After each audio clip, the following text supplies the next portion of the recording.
বাংলাদেশের নানান প্রান্তে ভাগুয়া ট্যাবের নামে মুসলিম নারীদেরকে টার্গেট করে কখনো হিন্দুরা, কখনো বৌদ্ধরা, কখনো খ্রিস্টানরা এভাবে মুসলিম নারীদেরকে অপমান করবে, অপদস্থ করবে, আর আমরা বাংলাদেশের ৯২% মুসলিম শান্তির বাণী আওড়াবো, এটা কখনো হতে পারে না।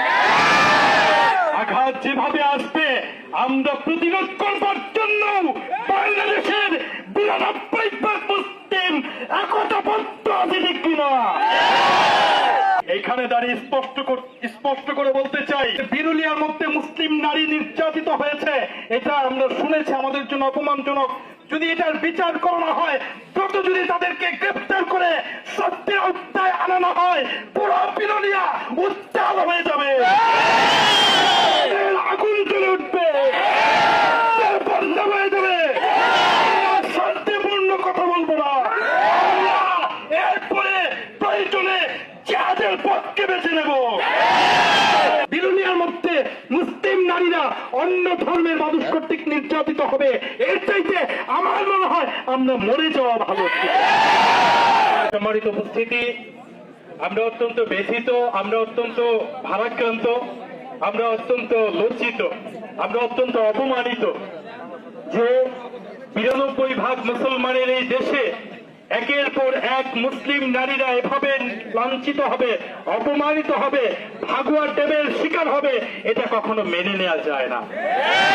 আমাদের বিরুলিয়া পুলিশ ক্যাম্পের যিনি অফিসার আছেন, আমাদের ওয়াহাব সাহেব, ওনার সাথে আমার দীর্ঘক্ষণ কথা হয়েছে, আমাদেরকে আশ্বস্ত করেছেন যে শীঘ্রই যারা অপরাধী আছে তাদেরকে সুষ্ঠুভাবে তদন্ত করে যথাযথ ব্যবস্থা গ্রহণ করতে হবে।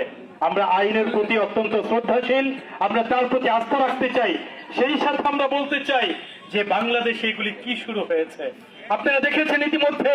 বাংলাদেশের নানান প্রান্তে ভাগুয়া ট্যাবের নামে মুসলিম নারীদেরকে টার্গেট করে কখনো হিন্দুরা, কখনো বৌদ্ধরা, কখনো খ্রিস্টানরা এভাবে মুসলিম নারীদেরকে অপমান করবে, অপদস্থ করবে, আর আমরা বাংলাদেশের ৯২% মুসলিম শান্তির বাণী আওড়াবো, এটা কখনো হতে পারে না।